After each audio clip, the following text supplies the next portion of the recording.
সবাইকে আমার সালাম, আসসালামু আলাইকুম।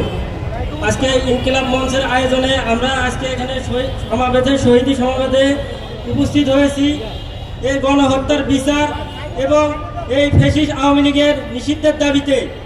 আমরা দেখতে পাচ্ছি আমাদের শহীদ ভাইদের যে বিচার, এই প্রক্রিয়াটা শুরু হয়েছে, কিন্তু এই প্রক্রিয়া যেভাবে ধীর গতিতে আগেছে, আর আমাদের শহীদ ফ্যামিলির একটা প্রত্যাশা যে অন্তর্বর্তীকালীন সরকার আমাদের ভাইদের, আমাদের সন্তানদের রক্তের উপর দাঁড়ায় প্রতিষ্ঠিত হয়েছে।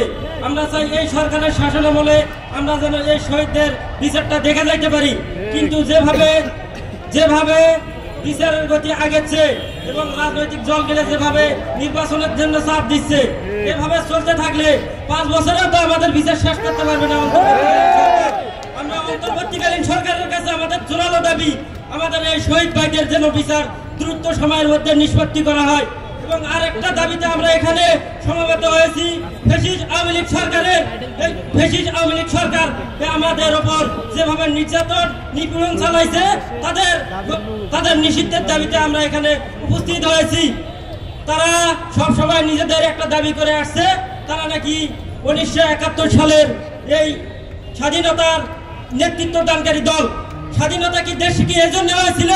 গণতন্ত্রের মূল মন্ত্র হচ্ছে জনগণের ভোটে নির্বাচিত সরকার, কিন্তু তারা জোর করে দেশের ক্ষমতা দখল করে রাখছিল এবং আমাদেরকে বিভিন্নভাবে আমাদেরকে নির্যাতন নিপীড়ন করছে। রাজনৈতিক দলেরা কোনোভাবে রাস্তায় বের হতে পারে নাই। আমাদের একটাই দাবি, এবং তারা এই 24-এর গণ অভ্যুত্থানকে 1971 সালের মুক্তিযোদ্ধাদের মুখোমুখি করতে চায়। আমি একটা কথাই বলতে চাই, 1971 সালে মহান মুক্তিযোদ্ধারা দেশের জন্য জীবন দিয়েছিল, এই দেশের মানুষের মুক্তির জন্য।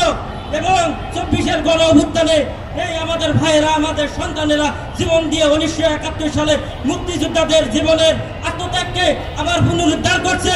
তারা যে ষড়যন্ত্র করে আমাদের 24-এর যোদ্ধাদেরকে 1971 সালের মহান মুক্তিযোদ্ধাদের সাথে মুখোমুখি সংঘর্ষে দাঁড় করাতে চাই।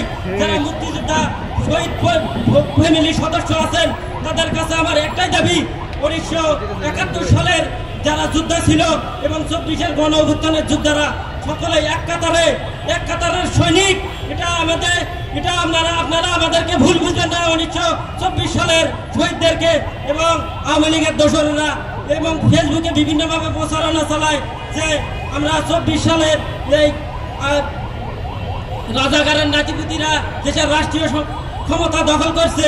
এটা আমরা তীব্রভাবে প্রত্যাখ্যান করি এবং একটা রাজনৈতিক দলকে নিষিদ্ধ করার জন্য যেগুলো কারণ আওয়ামী লীগের মধ্যে থাকা প্রয়োজন শক্তি আছে। 3টা গণহত্যা এই 15 বছরে আওয়ামী লীগ সরকার 3টা গণহত্যা পরিচালনা করছে।